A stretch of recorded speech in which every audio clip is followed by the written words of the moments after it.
Sering nggak sih ngerasa tertekan sama ekspektasi orang lain? Atau mungkin ngebandingin diri kita sama kehidupan orang lain yang kelihatannya sempurna banget di media sosial? Kalau iya, Anda nggak sendirian. Sadar atau enggak, tekanan sosial kayak gini tuh ikut ngebentuk siapa diri kita, apalagi di era digital yang serba terhubung ini. Nah, mari kita coba bedah bareng-bareng gimana semua ini sebenarnya bekerja.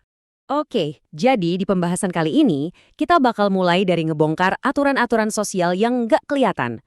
Terus, kita lanjut ke gimana kita melihat diri kita sendiri, gimana tekanan itu makin menjadi-jadi di dunia modern, dampaknya ke Gen Z, dan yang paling penting, gimana caranya kita bisa nemuin keseimbangan di tengah semua itu.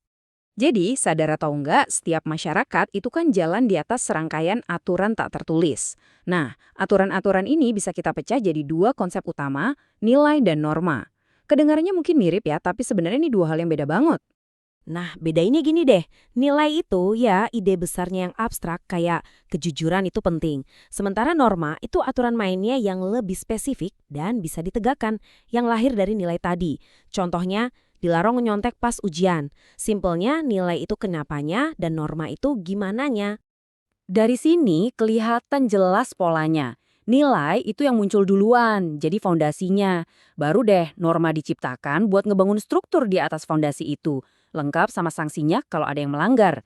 Anggap aja nilai itu kompas moralnya masyarakat. Sementara norma itu rambu-rambu lalu lintasnya.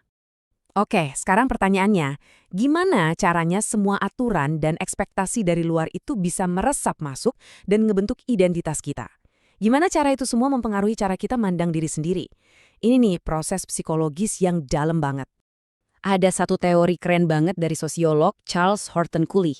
Namanya The Looking Glass Self atau diri cermin. Konsep intinya tuh simple tapi dalam. Kita nggak melihat diri kita secara langsung. Tapi kita melihat diri kita lewat pantulan dari mata orang lain. Seolah-olah masyarakat itu cermin raksasa buat kita ngaca. Dan proses ini tuh kejadiannya cepet banget loh di kepala kita, lewat 3 langkah. Pertama, kita ngebayangin penampilan kita di mata orang lain.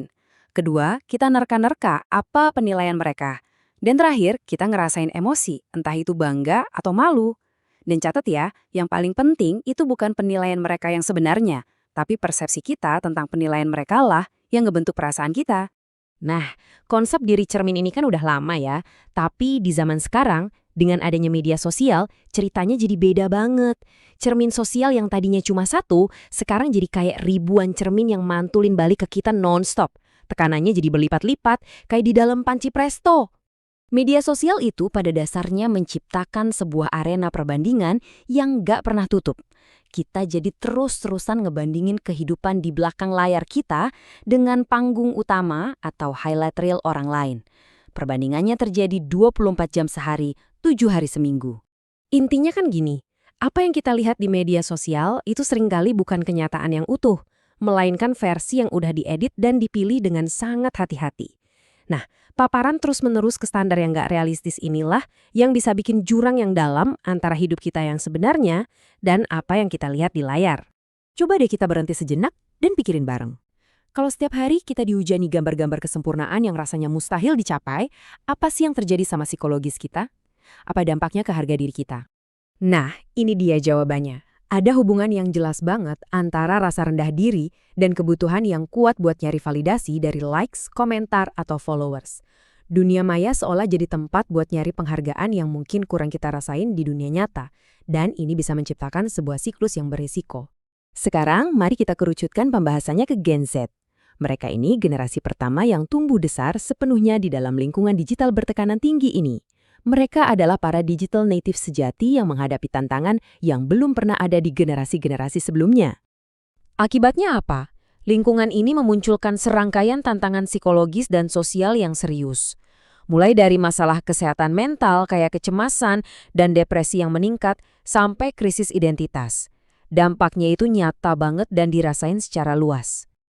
Tapi ini bukan cuma cerita soal tekanan doang loh, justru sebaliknya. Sebagai respons dari semua tekanan itu, Gen Z jadi punya seperangkat nilai yang jelas banget. Mereka nggak cuma nyari gaji, tapi juga makna, keseimbangan hidup, lingkungan yang inklusif, dan kesempatan buat terus berkembang. Oke, kita udah ngebahas masalahnya. Sekarang kita ngobrolin solusinya. Kabar baiknya ada kok strategi-strategi praktis yang bisa kita semua terapkan buat jadi lebih tangguh dalam menghadapi tekanan-tekanan dari luar ini. Coba deh lakuin 5 langkah praktis ini. Mulai dari kenali batasan diri dan belajar berani bilang enggak. Terus, fokus sama pencapaian pribadi, jangan banding-bandingin terus sama orang lain. Batasi juga waktu di media sosial. Kalau ngerasa butuh, jangan ragu cari dukungan dari orang terdekat. Dan terakhir, coba deh latihan relaksasi atau meditasi buat nenangin pikiran. Pada akhirnya, pertanyaannya balik lagi ke kita masing-masing. Kita emang nggak bisa ngilangin cermin-cermin sosial itu. Tapi kita bisa banget milih gimana kita mau merespons pantulan yang kita lihat. Mau ngebiarin dunia luar yang mendikte siapa kita, atau kita sendiri yang pegang kendali buat nentuinnya. Pilihannya ada di tangan Anda.